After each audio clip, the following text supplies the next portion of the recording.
ஐயா, உங்கள் பேரை தொடர்ந்து தினம் கேட்டுக்கிட்டு இருக்கிறேன் அப்படின்னார் ஒருத்தர். தொடர்ந்து கேட்குறீங்களே, உங்களுக்கு காது வலிக்கலையா அப்படின்னு கேட்டோம். பேசுகிற உங்களுக்கே வாய் வலிக்கல அப்படிங்கிறப்போ கேட்குற எங்களுக்கு எப்படி காது வலிக்கும் அப்படின்னார். நம்ம உடம்புல ஒரு அதிசயம் என்ன தெரியுமா? ரொம்ப நேரம் நாம் நடக்கிறோம்னு வச்சுக்கோங்க, கால் வலிக்கும். ரொம்ப நேரம் வேலை செஞ்சால் கை வலிக்கும், உடம்பு வலிக்கும். ரொம்ப நேரம் பார்த்துக்கிட்டே இருந்தால் கண்ணு வலிக்கும். ரொம்ப நேரம் பேசிக்கிட்டே இருந்தால் வாய் கூட வலிக்கும். ஆனால் ரொம்ப நேரம் கேட்டுக்கிட்டே இருக்கிறதுனால காது வலிக்கிறது இல்லை. அதனால் கேட்கறதுக்கு முக்கியத்துவம் கொடுத்தாங்க நம்ம பெரியவங்க. திருவள்ளுவர் தேவையில்லாமல் வார்த்தைகளை உபயோகப்படுத்த மாட்டார். ஒரு திருக்குறள்னு எடுத்துக்கிட்டாவே அதில் மொத்தம் 7 வார்த்தைகள், அவ்வளவுதான். அப்படி 7 வார்த்தைகள் மட்டுமே உள்ள ஒரு திருக்குறளில் வள்ளுவர் ஒரே வார்த்தையை 5 தடவை உபயோகப்படுத்தியிருக்கிறார், திரும்ப திரும்ப பயன்படுத்தியிருக்கிறார். அப்படின்னா அதை எந்த அளவுக்கு வலியுறுத்தி சொல்கிறார் அப்படிங்கிறத நாம் புரிஞ்சுக்கணும். அது என்ன குறள்? செல்வத்துள் செல்வம் செவிச்செல்வம், அச்செல்வம் செல்வத்துள் எல்லாம் தலை. செவிச்செல்வம்ங்கிறது அவ்வளவு முக்கியமானது. கற்றலின் கேட்டல் நன்று.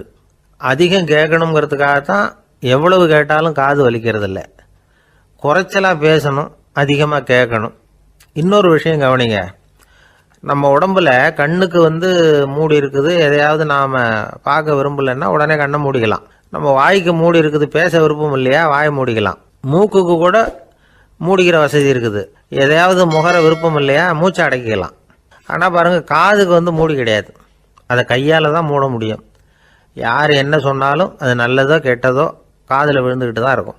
அறிவு தான் நல்ல விஷயங்களை எடுத்துக்கிட்டு கெட்ட விஷயங்களை விட்டுடணும். நல்ல கருத்துக்கள் நம்ம காதில் நிறைய விழுந்துக்கிட்டே இருக்கணும். அதை கேட்டு நாம் நல்லபடியாக வாழணுங்கிறது தான் படைப்பின் விருப்பம். ஆன்மீகவாதிகள் கூட ஒன்று சொல்லுவாங்க, அதாவது ஆன்மீக பாதையில் நீங்கள் முன்னேறணும்னா முதல்ல சிரவணம் செய்யணும்பாங்க. அதாவது பெரியவங்க சொல்கிற நல்ல கருத்துக்களை கேட்கணும் அப்படின்னு அதுக்கு அர்த்தம். அதனால் யார் நல்ல கருத்துக்களை சொன்னாலும் அதை காது கொடுத்து கேளுங்க. இவ்வளவு கருத்துக்களையும் நம்ம நேயர் ஒருத்தர்கிட்ட சொல்லிகிட்டு இருந்தோம். அவரும் சரி சரின்னு தலையாடிக்கிட்டே இருந்தார். அப்புறம் சொன்னார், நீங்கள் சொல்கிறது சரிதான் சார், காதுக்கு மூடி இல்லைங்கிறது ரொம்ப சரி. அதனால தான் உங்கள் தகவல் கூட நாங்கள் விரும்புகிறோமோ இல்லையோ தினம் காதில் விழுந்துக்கிட்டு இருக்குது அப்படின்னார். எங்களுக்கு ரொம்ப பெருமையாக இருந்தது. அப்படியா அப்படின்னோம். ஆனாலும் என்ன மாதிரி சில பேர் நீங்கள் தகவல் சொல்கிற சமயத்தில் காதில் மூடி இல்லையேன்னு சொல்லி கவலைப்படுறதில்ல சார் அப்படின்னார். ஏன்னு கேட்டோம். காதை மூடுறதுக்கு தானே வசதி இல்லை, ரேடியோவை மூடுறதுக்கு வசதி இருக்குதுல்ல, அதனால் டக்குன்னு அதை மூடி வச்சுருவோம் அப்படின்னார். கங்கை கரை தோட்டம் பக்கத்தில் ஒரு ஆசிரமம், அங்கே ஒரு பெரியவர் தங்கி இருக்கிறார். அவர் தான் ராமகிருஷ்ண பரமஹம்சர். அந்த ஆசிரமம் இருந்த இடம் கரக்பூர். வங்காளத்தில் பொதுவாக எல்லாரும் மீன் சாப்பிட்றது உண்டு. கங்கையில் குளிச்சுட்டு கையில் ஒரு மீனோடு வர்றது வழக்கம். இவர் இருக்கிற இடத்துக்கு கங்கையில் படகு வழியாக வரணும். அப்படி தான் எல்லோரும் வருவாங்க. வர்றவங்கள ஒன்று கூட்டி ஆன்மீக விஷயங்களை பற்றி பேசிக்கிட்டு இருப்பார். ஒவ்வொரு நாள் ஒவ்வொருத்தர் நகரத்துக்கு போகணும், வரும்பொழுது மீன் கொண்டுக்கிட்டு வரணும். அதுக்கு ஒரு அட்டவணையே உண்டு ஆசிரமத்தில். அது பிரகாரம் ஒரு நாள் சுவாமி யோகானந்தர் படகுல போனார். படகை செலுத்தினவங்க ராமகிருஷ்ணரையும் சுவாமி யோகானந்தரையும் மற்றவங்களையும் பித்தர்கள் அப்படின்னு சொல்லி ஏளனமாக பேசினாங்க. அவங்க என்ன பைத்தியம் பிடிச்சவங்க அப்படிங்கிறது மாதிரி. சுவாமி யோகானந்தருக்கு ரொம்ப மென்மையான இதயம். இவங்க இப்படி கண்ணாபின்னான்னு பேசுகிறத பார்த்தா மீனை வாங்கிட்டு திரும்புகிறப்போ என்ன நடக்குமோ அப்படிங்கிற பயம் வேற வந்துட்டுது அவருக்கு. அவ்வளவு மென்மையானவர். இதை தெரிஞ்சுக்கிட்ட ராமகிருஷ்ணர், யோகானந்தா இங்கே வா அப்படின்னு கூப்பிட்டார். இவர் கண்ணீரை தொடச்சிக்கிட்டே கிட்ட போனார். சொன்னார், ஐயா, படகு ஓட்டுறவங்க உங்களை பற்றி மோசமாக பேசுகிறாங்க. என்ன திட்டினா பரவாயில்ல, ஆனால் உங்களை அவங்க திட்டுறாங்க, அதை என்னால் தாங்கிக்க முடியல அப்படின்னார். இதை கேட்டதும் ராமகிருஷ்ணருக்கு கோபம் வந்துட்டு தான். என்னது, உன்னுடைய குருவை பற்றி அவங்க மோசமாக பேசும்பொழுது நீ சும்மா இருந்தியா, வெளியில் போ அப்படின்னு விட்டார். குரு நிந்தனை செய்கிறப்போ அதை கேட்டுக்கிட்டு சும்மா இருக்கலாமா? குரு நிந்தனையை கேட்டால் பாவம் இல்லையா? என்னை தூற்றும் போது அவங்க பாவம் செய்கிறாங்க, அதை கேட்டுக்கிட்டு நீ சும்மா இருந்தால் நீயும் பாவம் செய்கிற அப்படின்னாராம். அடுத்த நாள் சுவாமி நிரஞ்சனானந்தர் போக வேண்டிய நாள். இவர் படகுல போகும்பொழுதும் அதே மாதிரி நடந்துதான். அவங்க மோசமாக பேச ஆரம்பித்தாங்க, திட்ட ஆரம்பித்தாங்க. அப்படி கேலி பண்ண ஒருத்தனை இவர் என்ன பண்ணார், பலார்னு கன்னத்தில் அரைஞ்சிட்டார். இன்னொருத்தனை கங்கையில் தூக்கி எறியறதுக்கும் தயாராகிட்டார். அதுக்கப்புறம் அவங்க யாரும் வாயை திறக்கல. மீன் வாங்கிட்டு வர்றப்பவும் படகுல ஒரே அமைதி. அவ்வளவு பயம் அவங்களுக்கு. ராமகிருஷ்ணர் கூப்பிட்டு விசாரித்தார் என்ன நடந்ததுன்னு. இவர் சொன்னார், அவர் யோகானந்தா போகும்பொழுது என்ன நடந்ததோ அப்படியே தான் இப்பவும் நடந்தது. குரு நிந்தனை செய்கிறத கேட்டுக்கிட்டு நான் சும்மா இருப்பேனா, ஒருத்தனை அப்படியே அரைஞ்சுட்டேன், இன்னொருத்தனை ஆற்றுல தூக்கி போட்டுருவேன்னு பயமுறுத்தினேன், அவ்வளவுதான் அப்படின்னாராம். இப்பவும் ராமகிருஷ்ணருக்கு கோபம் வந்துட்டு தான். என்ன இது, அணியறது காஷாயம், இருக்கிறது ஆசிரமம், உனக்கு இவ்வளவு கோபம் வந்ததுன்னா அப்புறம் என்னத்துக்கு ஆசிரமத்தில் இருக்கணும், பிரம்மச்சாரி எப்பவும் அமைதியாக இருக்கணும் அப்படின்னு அறிவுரை சொன்னாராம் ராமகிருஷ்ணர். அப்போ இவர் கேட்டாராம், ஏங்க அவருக்கு ஒரு விதமான அறிவுரை சொன்னீங்க, எனக்கு வேற விதமாக அறிவுரை சொல்கிறீங்க, இதில் எது உண்மை அப்படின்னு கேட்டிருக்கார். இதுக்கு ராமகிருஷ்ணர் சொன்ன பதில் என்னென்னா, அட அசடே, சக்கரத்தில் காற்று அதிகமாக இருந்தால் குறைக்கணும், குறைச்சலாக இருந்தால் கூட்டணும். அவன் சாது, அவனுக்கு அதிக உணர்ச்சி தேவை, உனக்கு படபடப்பு அதிகம், உனக்கு பொறுமை தேவை அப்படின்னாராம். இதில் உள்ள கருத்து என்னென்னா, கல்விங்கிறது எப்படின்னா அதை சூழ்நிலைக்கு தகுந்த மாதிரி கற்பிக்கணும்.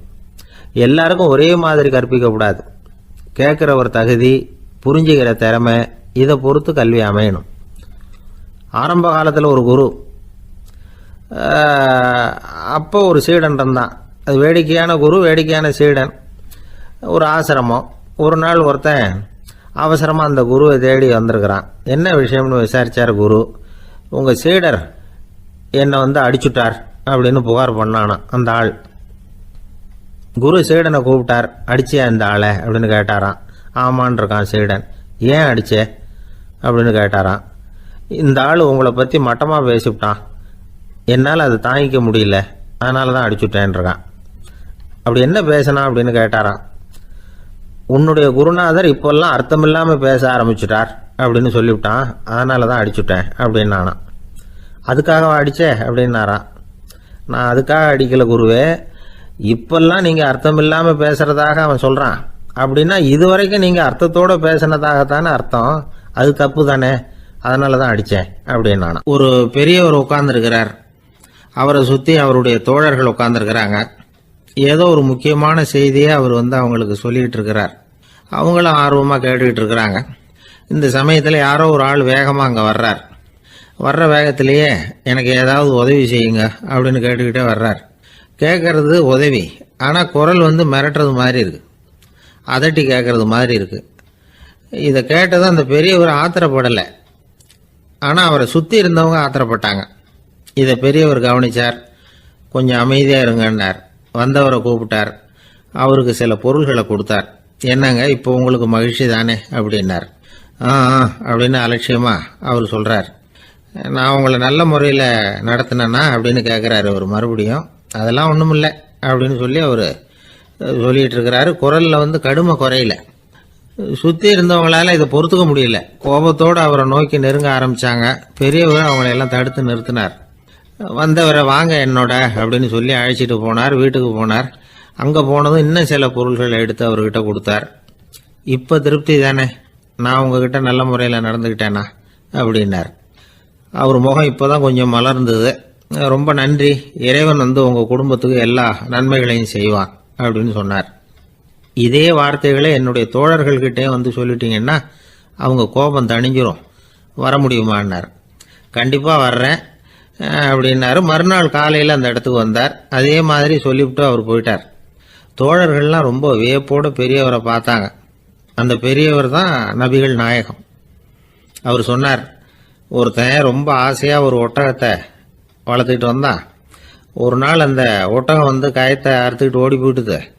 அக்கம் பக்கத்தில் இருக்கிறவங்கெல்லாம் அந்த ஒட்டகத்தை பிடிக்கிறதுக்கு முயற்சி பண்ணாங்க. அதை துரத்திக்கிட்டு ஓடினாங்க. ஒட்டகம் தாறுமாறாக ஓட ஆரம்பிச்சுது.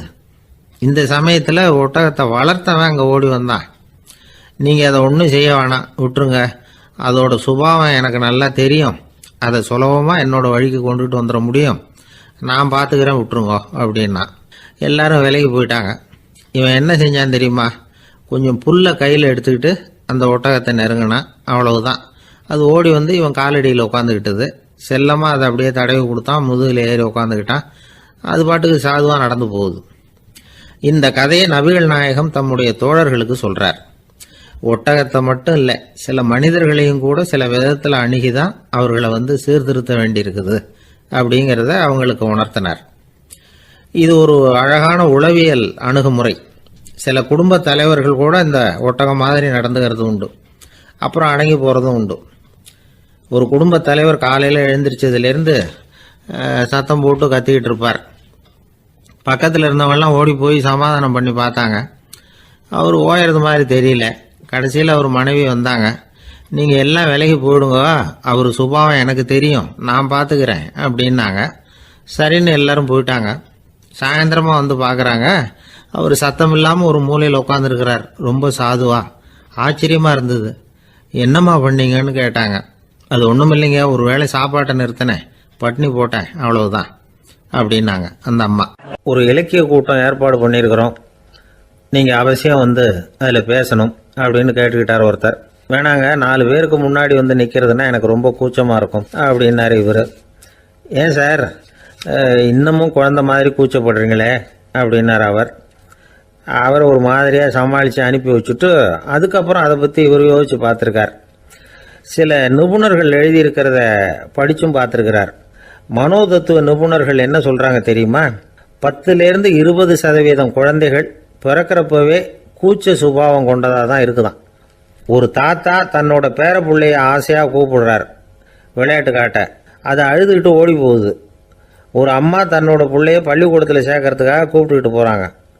அந்த புள்ள அம்மாவோட முந்தானையில் ஒளிஞ்சிக்கிட்டு வெளியில் வரமாட்டேங்குது. இவங்களெல்லாம் எப்படி சமாளிக்கிறது? குழந்தைகளோட கூச்ச சுபாவத்தை போக்குறது எப்படி? இதுக்கு நிபுணர்கள் சில யோசனைகளை சொல்லியிருக்கிறாங்க. மற்றவங்களுக்கு முன்னாடி என் பையனுக்கு கூச்சம் ரொம்ப அதிகம் சார், மற்றவங்க பார்த்தா ரொம்ப வெக்கப்படுறான், இப்படி சொல்கிற அப்பாக்கள் உண்டு. என் பையன் புது மனுஷால பார்த்தா அட்டையாக ஒட்டிக்குவான் சார் அப்படின்னு சொல்கிற அப்பாக்களும் உண்டு. இப்படிலாம் குழந்தைகளுக்கு முத்திரை குத்துறது ரொம்ப தப்பான். புதுசாக யாராவது வீட்டுக்கு வந்தால் குழந்தை தானாக தன்னோட கூச்சத்தையும் பயத்தையும் போக்கிக்கிட்டு சகஜமாக மாறி வர்றதுக்கு வாய்ப்பு கொடுக்கணுமா. ஒரு கூட்டத்துக்கோ அல்லது சொந்தக்காரங்க கல்யாணத்துக்கோ குழந்தைய அழைச்சிட்டு போகிறீங்க, அங்கே போய் கட்டாயப்படுத்தி குழந்தைய மற்றவங்க கிட்ட பேச சொல்லக்கூடாது. சில சமயம் குழந்தை தானாக தன்னுடைய கூச்ச சுபாவத்தை விட்டு பேசுறதுக்கு முன் வந்தால் அதை பாராட்டணும். குழந்தை கலகலப்பு இல்லாமல் மௌனமாக இருந்ததுன்னா அதையும் கண்டுக்கக்கூடாது. குழந்தை பேச ஆரம்பித்தா அதை ஆர்வத்தோடு கவனிக்க தெரியணும். கலந்து உரையாடுற பழக்கத்தை வீட்லேயே ஆரம்பிக்கலாம். கேட்டதுக்கு பதில் சொல் அப்படின்னு நீங்கள் அதிகாரம் பண்ணிகிட்டு இருக்கக்கூடாது. அது குழந்தைக்கு பேசுகிற சந்தர்ப்பத்தை குறைச்சிருமா. இப்போ நாம் அதிகாரம் பண்ணால் கேலி செய்கிற பழக்கம் குழந்தைகளை ரொம்ப பாதிச்சிருமா. பெரியவங்களானதுக்கு அப்புறமும் சில பேர் கூச்சத்தோடவும் பயத்தோடவும் இருக்கிறதுக்கு இதுதான் காரணம். சின்ன வயசில் அவங்கெல்லாம் ஏதாவது கேலிக்கு ஆளாகி இருப்பாங்க. 2வது குழந்தை மூத்த குழந்தைய கேலிக்கு ஆளாகிற சந்தர்ப்பங்களை கண்டு கேலி பண்ணினா அது இளம் நெஞ்சங்களை விட்டு நீங்கிறதே இல்லையா. எப்பவும் குழந்தையோட நடை உடை பாவனைகளை பற்றி சொல்லிக்கிட்டே இருக்கக்கூடாதான். அதுவே கூச்ச சுபாவத்தை கொண்டுட்டு வந்துடுமா. அப்பா எங்கேன்னு யாராவது கேட்டால் இது மாதிரி இன்ன காரியத்துக்காக வெளியில் போயிருக்கார், இத்தனை மணிக்கு திரும்பி வருவார் அப்படின்னு சொல்கிற அளவுக்கு குழந்தைகளை பழக்கப்படுத்தி வைக்கணும். ஃபோன்லேயே யாராவது விசாரித்தா கூட இது மாதிரி பதில் சொல்லு அப்படின்னு சொல்லணும். சின்ன சின்ன மீட்டிங்கில் 4 வார்த்தை பேச தயார் பண்ணலாம். ஒரு கடையிலையோ அல்லது ஹோட்டல்லையோ ஏதாவது விவரம் கேட்கணும்னா உங்கள் குழந்தைய தைரியமாக அனுப்புங்க. குழந்தைகள் பணிவாகவும் பொறுமையாகவும் விவரம் கேட்குறப்போ கூச்ச சுபாவம் தானாக போயிடும். சின்ன வயசுலேயே இப்படிலாம் பழக்கப்படுத்தினா தான் வருங்காலத்தில் தைரியமாக இந்த சமுதாயத்தில் வாழ முடியும். இல்லைன்னா 60 வயசுலேயும் அடுப்பங்கரையை விட்டு வெளில வர்றதுக்கு கூச்சப்பட்டுக்கிட்டு தான் இருக்க வேண்டியிருக்கும். இந்த காலத்து பிள்ளைங்க எவ்வளவோ பரவாயில்ல, எதுக்கும் தயங்குறதில்ல, கூச்சப்படுறதில்ல. ஒரு அம்மா அடுப்பங்கரையிலேருந்து சத்தம் போட்டாங்க, டேய் ராமு, தயவு பண்ணி அந்த டிவியை நிறுத்துறா, அந்த பெண்ணோட குரல் மகா மோசம், அடுப்பங்கரையில் இருக்கிற என்னாலேயே அதை சகிச்சிக்க முடியல அப்படின்னாங்களாம். உடனே பையன் கொஞ்சம் கூட தயங்காமல் பதில் சொல்கிறான், அம்மா இந்த குரல் டிவியிலேருந்து வரல, எழுத்த விட்டு மாமி தான் இங்கே வந்திருக்கிறாங்க, அவங்க தான் இப்போ என்னோட பேசிக்கிட்டு இருக்கிறாங்க அப்படின்னு. நானும் வங்க நாவலாசிரியர் சரத் சந்திரர் ஒரு நண்பர் அவர்கிட்ட வந்தார். வழக்கமாக எல்லா எழுத்தாளர்கள்கிட்டையும் கேட்குற ஒரு கேள்வியை கேட்டார். நீங்கள் எழுத்துத்துறைக்கு வந்தது எப்படி? இதுதான் கேள்வி. அதை தெரிஞ்சு என்ன பிரயோஜனம்னார் சரத் சந்திரர். சும்மா சொல்லுங்களேன் தெரிஞ்சுக்கிறேன் அப்படின்னார் வந்தவர். சரி சொல்கிறேன்னு ஆரம்பித்தார். நான் ரங்கூனில் வேலை பார்த்துக்கிட்டு இருந்தேன். சம்பளம் பத்தல. வேலையும் பார்த்துக்கிட்டு ஒரு பலசரக்கு கடை வைக்கலாம்னு நினச்சேன். என்னால் மளிகை கடை வச்சு சரியாக நடத்த முடியுமாங்கிற சந்தேகம் என் மனைவிக்கு. அதை சோதனை பண்ணி பார்க்கணுங்கிறதுக்காக சில பொருள்களின் அளவு, அதோட விலை, இப்படி சிலதை சொல்லி எல்லாத்தையும் மனக்கணக்காக கூட்டி போட சொன்னாங்க. என்னால் சரியாக கூட்டி சொல்ல முடியல. உங்களால் மளிகை கடை நடத்த முடியாதுன்னு சொல்லிவிட்டாங்க. உடனே என்ன பண்ணுறது, வேறு வழி இல்லை, கதை எழுத ஆரம்பிச்சிட்டேன் அப்படின்னார். கேட்டவருக்கு சிரிப்பு வந்துட்டு தான். சரத் சந்திரர் ஒரு பக்கம் சீரியஸான நாவல்கள், சிறுகதைகள் எழுதியிருந்தாலும் அவருடைய இன்னொரு பக்கம் வேற விதம். நண்பர்கள்கிட்ட பேசும்பொழுதும் சரி, அவர்களுக்கு கடிதங்கள் எழுதும் போதும் சரி, கேலியும் கிண்டலும் நகைச்சுவை உணர்வும் அதிகமாக இருக்கும். காந்திஜி ஒரு சமயம் கல்கத்தாவுக்கு வந்திருந்தார். தேசபக்தர்கள் பல பேர் அவர்கிட்ட பேசிக்கிட்டு இருந்தாங்க. அப்போது சரத் சந்திரரும் அங்கே இருந்தார். கிரண் சங்கர் ராய் அப்படிங்கிறவரும் அங்கே இருந்தார். அவர் சொன்னாராம், காந்திஜியோட பழகிய முதல் வங்காளி நான் தான். போயர் யுத்த காலத்தில் இவர் லண்டனுக்கு வந்திருந்தப்போ என்கிட்ட தான் வங்காள மொழி கற்றுக்கிட்டார் அப்படின்னாராம். உடனே சரத் சந்திரர் காந்திஜியை பார்த்து, இவர் உங்களுக்கு வங்காள மொழி கற்றுக் கொடுத்தது உண்மைதானா அப்படின்னாராம். ஆமான்னாராம் காந்தி.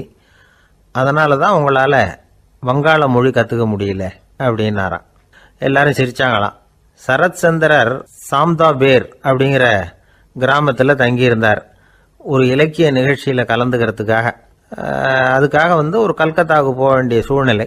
அதுக்காக புறப்பட்டார். அந்த சமயத்தில் பின்னாடி இருந்து யாரோ அவரை கூப்பிட்டாங்க. இப்படி கூப்பிட்டவரை பார்த்து இன்னொருத்தர் யாரோ அதட்டி இருக்கிறாங்க. போகிறவரை ஏன் இப்படி கூப்பிடுறீங்க அப்படின்னு. ஏன் கூப்பிட்டா என்னன்னு கேட்டிருக்கார் சரத் சந்திரர். புறப்படுறவங்கள பின்னாடி இருந்து கூப்பிடுறது அபசகுனம், போகிற இடத்துல ஏதாவது ஆபத்து வரலாம் அப்படின்னு அதுக்கு விளக்கம் கொடுத்துருக்கிறார் அவர். உடனே சரத் சந்திரர் சொன்னாராம், இதோ இவங்க என்ன இலக்கிய கூட்டத்துக்கு அழைச்சிட்டு போகிறாங்களே, இதை விட வேற என்ன ஆபத்து வந்துட போகுது அப்படின்னாராம். இப்படி சரத் சந்திரருக்கு இயல்பாகவே நகைச்சுவை உணர்வு உண்டு. அவருடைய நண்பர் ஒருத்தர் வீட்டுக்கு கூப்பிட்டுருந்தார். அங்கே ஒரு கச்சேரிக்கு ஏற்பாடு பண்ணியிருந்தாங்க. சரத் சந்திரருக்கு இயல்பாகவே கச்சேரியில் நீண்ட ஆலோசனையெல்லாம் கேட்கறதுக்கு பொறுமை இருக்காது. அதனால் மெதுவாக பாட போகிறவர் எப்படி அப்படின்னு கேட்டிருக்கார். அவருக்கு ரொம்ப நல்லா பாட தெரியும் அப்படின்னு சொல்லியிருக்கிறாங்க. அதுக்கு சரத் சந்திரர், பாட தெரியுங்கிறது சரி, பாட்டை நிறுத்த தெரியுமா அதை சொல்லுங்க முதல்ல அப்படின்னாராம். ஒருத்தர் ரொம்ப அவசரமாக போயிட்டு இருந்தார். எங்கே சார் போகிறீங்கன்னு கேட்டோம். எனக்கு வேண்டியப்பட்ட ஒருத்தருக்கு குழந்தை பிறந்திருக்கிறதாக செய்தி வந்திருக்கு, அதுதான் ஆஸ்பத்திரிக்கு போயிட்டுருக்கேன், பார்த்துட்டு வரலாம்னு அப்படின்னார். அப்படின்னா கொஞ்சம் இப்படி உட்காருங்க அப்படின்னோம். சில விவரமெல்லாம் சொல்கிறேன், கேட்டுட்டு போங்க அப்படின்னோம். உட்காந்தார். அப்புறம் சொல்ல ஆரம்பித்தோம். புதுசாக பிறந்திருக்கிற ஒரு குழந்தைய பார்க்க போகிறதுன்னா அது சாதாரண விஷயம் இல்லை. அதில் ரொம்பவும் கவனமாக நடந்துக்கணும். புது குழந்தைக்கு நோய் சுலபமாக தொற்றும். முக்கியமாக காற்று மூலமாக பரவுற நோய்கள் சுலபமாக வந்துடும். அதனால் நமக்கு உடம்பு சரியில்லைன்னா குழந்தைய விட்டு கொஞ்சம் தள்ளியே இருக்கிறது தான் நல்லது. பெரியவங்களை பொறுத்த வரைக்கும் சாதாரணமாக உள்ள ஒரு கிருமி கூட குழந்தைய பொறுத்த வரைக்கும் ரொம்ப மோசமான ஒரு கிருமியாக இருக்கும். சில வெளிநாடுகளில் எப்படி தெரியுமா, பிறந்த குழந்தை தூங்கிக்கிட்டு இருக்கிற ஒரு ரூமுக்கு போகணும்னா போகிறவங்க முகமூடி போட்டுக்கணும், காலணிகளை மாற்றிக்கணும், அவ்வளவு சுத்தமாக உள்ளே போய் பார்த்துட்டு வரணும். பொதுவாக சில ஆஸ்பத்திரிகளில் பார்த்தீங்கன்னா பார்வையாளர்கள் நேரத்தில் விசிட்டிங் ஹவர்ஸ் தாயை விட்டு குழந்தைய தனியாக பிரித்து வச்சுருவாங்க. எதுக்குன்னு நினைக்கிறீங்க? அந்த நேரம் பல பேர் வருவாங்க போவாங்க. அவங்க கை கால் சுத்தமாக இருக்காது. சுத்தம் இல்லாத கைகள் மூலமாக கிருமிகள் பரவும். சுத்தம் இல்லாத கைன்னா மண்ணு தூசி படிஞ்சிருக்கிற கை மட்டும் தான் அர்த்தம் இல்லை. சாலையில் கையை வீசிக்கிட்டு நடந்து வர்றீங்க, குழந்தைய பொறுத்த வரைக்கும் அது கூட சுத்தம் இல்லாத கை தான். தாயை தவிர மற்றவங்க குழந்தைய தூக்காமல் பார்த்துக்கிறது நல்லது. தாய் கூட அளவோட கொஞ்சிறதோட நிறுத்திக்கணும். புதுசாக ஒரு குழந்தைய பெற்றிருக்கிற பொண்ணுக்கிட்ட மற்ற தாய்மார்கள் ஏதாவது சொல்லிக்கிட்டே இருப்பாங்க. குழந்தைய அப்படி வளர்க்கணும் இப்படி வளர்க்கணும் அப்படின்னு ஏதாவது அட்வைஸ் பண்ணிக்கிட்டே இருப்பாங்க. இப்படி ஓவராக அறிவுரை பண்ணுறது அந்த பொண்ணை குழப்பி விட்டுரும். அதனால் அப்படிலாம் பண்ணக்கூடாது. அந்த பெண்ணே ஏதாவது கேட்டால் கூட டாக்டர் சொல்ல வேண்டிய விவரங்களை எல்லாம் நாமே சொல்லிக்கிட்டு இருக்கக்கூடாது. புதுசாக பிறந்திருக்கிற குழந்தைய மட்டும்தான் இப்படி பார்க்கணும்னு இல்லை. ஒரு நோயாளி குழந்தைய பார்க்க போகிறதுனா கூட ரொம்ப எச்சரிக்கையாக தான் நடந்துக்கணும். ஒரு தின்பண்டமோ விளையாட்டு சாமானோ அந்த குழந்தைக்கு நாம் வாங்கிட்டு போகிறதா வச்சுக்குவோம். அதை நேராக கொண்டுகிட்டு போய் அந்த குழந்தைகிட்டே கொடுக்கக்கூடாது. அதோட அப்பா அம்மா கிட்ட ரகசியமாக கொடுக்கலாம். அவங்க முடிவு பண்ணட்டும் குழந்தைகிட்ட அதை கொடுக்கலாமா வேண்டாமாங்கிறத. அவங்களுக்கு தான் தெரியும் அதோட மனசும் உடம்பும். உங்கள் அக்கறையை காட்டுறதா நினச்சிக்கிட்டு குழந்தை வாயில் எதையும் கொண்டுட்டு போய் போடாதீங்க. போகிறப்போ உங்கள் வீட்டு குழந்தையும் அழைச்சிட்டு போகாதீங்க. இது நோயை வாங்கிட்டு வந்துடும், அல்லது புதுசாக ஒரு நோயை அதுகிட்ட கொடுத்துட்டு வந்துடும். என்னதான் உங்களுக்கு பழக்கமான குழந்தையா இருந்தால் கூட அதுக்கு விருப்பம் இல்லைன்னா பேசக்கூடாது. அங்கே போய் அவங்க பள்ளிக்கூடத்தை ஞாபகப்படுத்திட்டு இருக்கக்கூடாது. நோயில் இருக்கிறப்ப ஸ்கூலை பற்றி பேச அது விரும்பாது. ஆஸ்பத்திரியை விட்டு வெளியில் புறப்படுறப்போ குழந்தைகிட்ட சொல்லணும்னு அவசியம் இல்லை. அதோட அப்பா அம்மா கிட்ட சொல்லிவிட்டு புறப்பட்டா போதும். குழந்தை கோபிச்சிக்காது. சமூக சம்பிரதாயத்தை பற்றி அது கவலைப்படுறதில்லை. இப்படி எல்லா விவரமும் நம்ம எதிரில் உட்காந்துருந்தவங்க கிட்ட சொல்லி முடித்தோம். ரொம்ப நன்றி சார் அப்படின்னு சொல்லிவிட்டு அவர் புறப்பட்டார். குழந்தைங்க கொஞ்சம் வளர்கிற வரைக்கும் தான் நாம் எச்சரிக்கையாக இருக்கணும்னு இல்லை, வளர்ந்த பிறகு இன்னும் எச்சரிக்கையாக இருக்கணும். ஒரு பையன் பள்ளிக்கூடத்துலேருந்து திரும்பி வீட்டுக்கு வந்தான். முகம் பூரா நகத்தால் கீறி இருந்தது. அப்பா பார்த்து பயந்துட்டார். யாருடா உன்னை இப்படி பண்ணது அப்படின்னார். என் கூட படிக்கிற இன்னொரு பையனா. நாளைக்கு உன் கூட பள்ளிக்கூடத்துக்கு வர்றேன், நீ எனக்கு அவனை அடையாளம் காட்ட முடியுமான்னார். அது ரொம்ப சுலபம் நான் பையன். எப்படின்னார் அப்பா. அவன் காதில் ஒன்றை கையோடு எடுத்துகிட்டு வந்திருக்கிறேன், இதோ என் பையில தான் வச்சிருக்கேன் அப்படிங்கிறான் அந்த பையன். தேசத்து மேலேயும் தாய்மொழி பேர்லையும் செலுத்துற அன்புக்கு அபிமானம்னு பேர். தேசாபிமானம்னு சொல்றமே இதுதான். ஒரு கணவன் மனைவி பேர்ல காட்டுற அன்புக்கு காதல்னு பேரு. கடவுள் பேர்ல செலுத்துற அன்புக்கு பக்தின்னு பேரு. இப்படி அன்புல பல ரகம் இருக்கிறப்போ அதுல உள்ள வித்தியாசம் தெரியாம இடம் மாத்தி அன்பு காட்டினா இடைஞ்சல் தான். சரி, இந்த அன்பை பத்தி விஞ்ஞானம் என்ன சொல்லுது தெரியுமா? இதயத்தை பாதுகாக்கிறதுக்கு முக்கியமா தேவைப்படுற ஒண்ணு இந்த அன்புதான்னு சொல்லுது. நெதர்லாந்து விஞ்ஞானிகள் இதை ஆராய்ச்சி பண்ணியே கண்டுபிடிச்சிருக்கிறாங்க. கொஞ்சம் முயல் குட்டிகளை 2 பிரிவா பிரிச்சாங்க. 2 குரூப்புக்கும் கொழுப்பு அதிகமா உள்ள ஆகாரத்தையே கொடுத்துட்டு வந்தாங்க. ஆனா ஒரு குரூப்புக்கு வெறுமன ஆகாரத்தை கொடுத்ததோட சரி, இன்னொரு குரூப் முயல்களுக்கு ஆகாரம் கொடுத்ததோட நிறுத்திக்கல. அதுக்கு முன்னாடி கூண்டுகளை திறந்து விட்டு முயல்களை கொஞ்ச நேரம் எடுத்து கொஞ்சி விட்டு அதுக்கப்புறமா ஆகாரம் கொடுத்தாராம் ஆராய்ச்சியாளர். இந்த குரூப்புக்கு இதய பாதிப்பு 60% குறைச்சலா இருந்துதான். சில நோயாளிகளுக்கு ஹார்ட் அட்டாக் வந்தாலும் அதை தாங்கிக்கிட்டு குணமாகிற சக்தி அதிகமா இருக்குது. இது எப்படின்னு ஆராய்ச்சி பண்ணி பார்த்துருக்கிறாங்க. அவங்கெல்லாம் மனைவி தன் பேர்ல ரொம்ப அன்பா இருக்கிறதாக நினைக்கிறவங்களா இருக்கிறாங்களாம். இதய நோயாளிகள் பல பேரை சந்திச்சு இதய நோய் ஏற்பட என்ன காரணம்னு கேட்டிருக்கிறாங்க. அவங்க சொன்ன காரணம்லாம் சாப்பாடு சம்பந்தமா இல்லையா, மனைவி அன்பா இல்ல, இப்படிப்பட்ட காரணத்தை தான் சொல்றாங்களாம். அதனால இதயத்தை பாதுகாக்கணும்னு நினைக்கிறவங்க அடுத்தவங்க அன்பா இருக்கிறது மாதிரி பாத்துக்குங்க, அதுதான் முக்கியம். ஒருத்தர் முகம் பூரா பிளாஸ்டரி போட்டுட்டு வந்தார். ரொம்ப கோபமா, என்னங்க ஆச்சுன்னு விசாரிச்சேன். எல்லாம் உங்களால தான் சார்னார். விவரமா சொல்லுங்களேன். என்ன உங்க தகவலை கேட்டுட்டு ஒரு பூனைக்குட்டியை கையில எடுத்தேன், அன்பா அதை தடவி கொடுக்கறதுக்காக. ஆனா அது முந்திக்கிட்டது, அது என் முகத்தை தடவி கொடுத்துட்டுது, முகம் பூரா நகை கீறல், அதுதான் இப்படி அப்படின்னார்.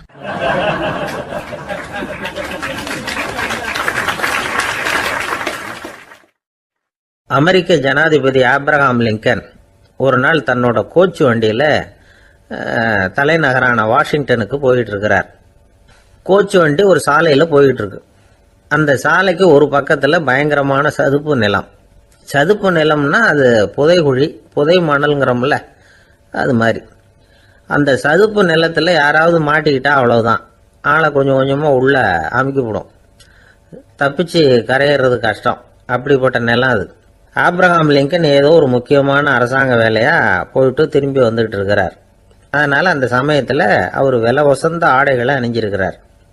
அப்படி அவர் அந்த கோச்சு வண்டியில வந்துகிட்டு இருக்கிறாரு. அந்த சமயத்துல ஒரு காட்சி அவர் கண்ணுல பட்டுட்டுது. என்ன தெரியுமா? ரோட்டுக்கு பக்கத்துல இருந்த சதுப்பு நிலத்துல ஒரு இளம் பன்றி குட்டி சிக்கிக்கிட்டு தவிச்சுக்கிட்டு இருக்குது. பரிதாபமா கத்திக்கிட்டு இருக்குது. அதை பார்த்தார் லிங்கன். அவருக்கு என்ன மாதிரி ஆயிட்டுது. உடனே வண்டியை நிறுத்த சொன்னார். கீழே இறங்கினார். தன்னோட விலை வசந்த ஆடைகளை பத்தி லட்சியம் பண்ணவே இல்லை. தனக்கே ஆபத்து வரலாம்ங்கிறத பத்தியும் கவலைப்படலை. தான் ஒரு குடியரசுத் தலைவருங்கிறத பத்தியும் அவர் நினைச்சு பார்க்கல. நேரம் அந்த சதுப்பு நிலம் பக்கமா போனாரு. அந்த சேத்துல இறங்கி பன்றிக்குட்டியை காப்பாத்தி கரைக்கு கொண்டுட்டு வந்து சேர்த்துட்டார். அதுக்கப்புறம் நிம்மதியா கோச்சு வண்டியில ஏறி வெள்ள மாளிகைக்கு வந்து சேர்ந்தார். ட்ரெஸ் உடம்பு பூரா சேரு சகதி. பார்க்குறவங்களுக்கெல்லாம் ஆச்சரியமா போச்சு. அவங்களுக்கு ஒன்றும் புரியல. இவர் நேராக ட்ரெஸ்ஸு மாற்றிக்கிறதுக்காக போனார். கோச்சு வண்டி ஓட்டிகிட்டு வந்தவங்கிட்ட போய் எல்லாரும் கேட்டாங்க என்ன ஆச்சு அப்படின்னு. அவர் வர்ற வழியில் நடந்த விவரத்தை சொன்னார். ஆபிரகாம் லிங்கனுடைய இந்த இறக்க குணத்தை எல்லாரும் பாராட்டினாங்களாம், புகழ்ந்தாங்களாம். ஆனால் இதுக்கு லிங்கன் என்ன பதில் சொன்னார் தெரியுமா? தயவு பண்ணி இந்த புகழ்ச்சியான பேச்சையெல்லாம் ஒதுக்குங்க, அதெல்லாம் வேணாம். அந்த சின்ன பிராணி சகதியில் மாட்டிக்கிட்டு துடிச்சிக்கிட்டு இருந்தது, அதை பார்த்தேன். உடனே என்னுடைய இதயத்தில் ஒரு முள்ளு தைச்சது மாதிரி ஒரு உணர்வு. அந்த முள்ளை பிடுங்கி எறிஞ்சேன், அவ்வளவுதான். உண்மையில் அந்த பிராணிக்கு நான் உதவினேங்கிறத விட எனக்கு ஏற்பட்ட இன்னலை போக்கிக்கிட்டேன் அப்படிங்கிறது தான் உண்மை. அதுதான் பொருத்தம். அப்படி இருக்கிறப்போ இதில் புகழறதுக்கு என்ன இருக்குது அப்படின்னாரு ஆபிரகாம் லிங்கன். எவ்வளவு யதார்த்தமான வார்த்தைகள் பாருங்க.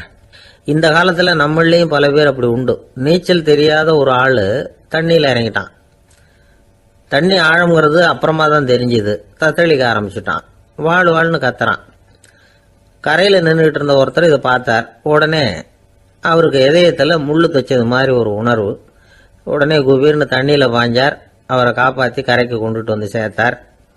இதை பார்த்துக்கிட்டு இருந்த இன்னொருத்தர் காப்பாற்றின அந்த ஆளை பாராட்டி புகழ்ந்தார். என்ன புகழாதீங்க சார் அப்படின்னார் அவர். ஏன்னு கேட்டார் இவர். நான் அந்த ஆளை ஏன் காப்பாற்றினேன் தெரியுமா? அவன் நேற்றுக்கு என்கிட்ட 300 ரூபா கடன் வாங்கியிருக்கிறான்.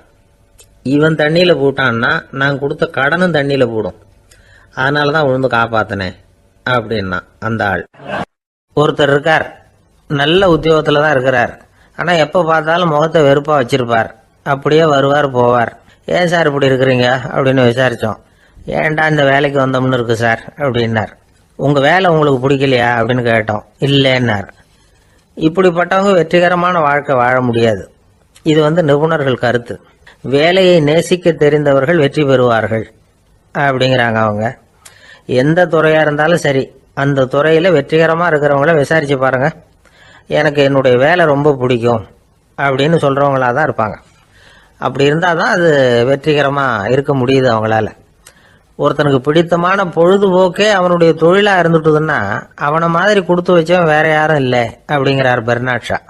ஒரு தடவை மன்னர் ஹுமாயூன் உயிரை தண்ணீர் முண்டு ஊற்றுகிற தொழிலாளி ஒருத்தர் காப்பாற்றினாராம் அந்த ஹுமாயூன் உயிரை. உடனே மன்னர் கேட்டிருக்கார், உனக்கு என்ன வேணும்னாலும் கேளு தரேன், உயர் பதவி வேணுமா அப்படின்னு கேட்டாராம். மன்னா, மக்களின் தாகம் தீர்க்கக்கூடிய இந்த பணியை விட உயர்ந்தது உண்டா அப்படின்னாராம் அந்த தொழிலாளி. அவரால் அவருடைய வேலையை நேசிக்க முடிஞ்சுது. அதனால் மகிழ்ச்சியாக இருக்க முடிஞ்சுது. நாமெல்லாம் அப்படி இல்லை. வேலை கிடைக்கிற வரைக்கும் கிடைச்சா போதும் அப்படின்னு இருக்கோம். கிடைச்சதுக்கப்புறம் ஏன்டா இந்த வேலைக்கு வந்தோம்னு ரொம்பவும் அழுத்துக்குவோம். சரி, நாம் இருக்கிற இடத்துல நாம் வெற்றிகரமாக இருக்க வழி உண்டா அப்படின்னா உண்டுன்னு சொல்கிறாங்க. அதாவது மன இயல் நிபுணர்கள் இருக்கிறாங்க இல்லையா, அவங்க அதுக்கு முக்கியமாக 6 வழிகள் சொல்கிறாங்க. நீங்கள் ஒரு அலுவலகத்தில் வேலை பார்க்குறவரா அப்படின்னா இதை கேளுங்க. அதாவது உங்கள் மேலதிகாரி எதிர்பார்ப்புக்கு தகுந்த மாதிரி உங்கள் வேலை இருக்குதா? அப்படி இல்லைன்னா முதல்ல உங்கள் வேலையின் தரம் உயரணும். உங்களுக்கு மேலே கீழே வேலை பார்க்குற பணியாளர்கள்கிட்ட நல்ல விதமாக பழகுறீங்களா? அந்த உறவு முறையில் ஏதாவது குறை இருந்தால் அதை கண்டுபிடிச்சி சரி பண்ணுங்க. நம்பிக்கைக்கு உரியவர் அப்படின்னு நீங்கள் பேர் எடுக்கணும். நீங்கள் எடுக்கிற முடிவு நல்ல முடிவாக தான் இருக்கும் அப்படின்னு அடுத்தவங்க சொல்லணும். உங்கள் தோற்றத்துக்கு முக்கியத்துவம் கொடுங்க. இது மனம் உடல் ரெண்டும் சம்பந்தப்பட்டது. அதனால் மனசையும் ஆரோக்கியமாக வச்சுருக்கணும், உடம்பையும் ஆரோக்கியமாக வச்சுருக்கணும். உங்களுடைய நிர்வாகம் செயல்படுற விதத்தை நல்லா புரிஞ்சு வச்சுக்கணும். உங்களுடைய நிர்வாகம் இப்போ ஒரு காரியம் செய்யுதுன்னு வச்சுங்க, ஏன் அப்படி செய்யுது, எதுக்காக அப்படி செய்யுது, அதனுடைய குறிக்கோள் என்ன, அது நீடிக்கிறதுக்கு காரணம் என்ன, இதையெல்லாம் தெரிஞ்சுக்கணும். சிரிப்புக்கு வஞ்சகம் பண்ணக்கூடாது. நல்லா சிரிக்கணும், அப்போ தான் அது திரும்ப கிடைக்கும். கடந்த கால தோல்வியை பற்றி கவலைப்படக்கூடாது. முதலாளி விருப்பம் தெரிஞ்சு நடந்துக்கிறது நல்லது தான். அதுக்காக காக்கா பிடிக்கணுங்கிற அவசியம் இல்லை. உங்களுக்கு ஒரு பொறுப்பான வேலை கிடைக்குது, உடனே சத்தம் குழப்பம் அப்படின்னு சூழ்நிலையை இறுக்கமாக ஆக்கிடக்கூடாது. எந்த சூழலையும் இயல்பாக கையாளக்கூடியவர் அப்படிங்கிறத காட்டணும். இதெல்லாம் உங்கள் துறையில் நீங்கள் வெற்றி பெற நிபுணர்கள் சொல்கிற யோசனைகள். இவ்வளவு விவரமும் சொல்லிவிட்டு ஒருத்தரை பார்த்து கேட்டோம், இப்போ சொல்லுங்க, நீங்கள் செய்கிற வேலை உங்களுக்கு பிடிச்சிருக்குதா அப்படின்னோம். ரொம்ப ரொம்ப பிடிச்சிருக்குது அப்படின்னார். சரி, என்ன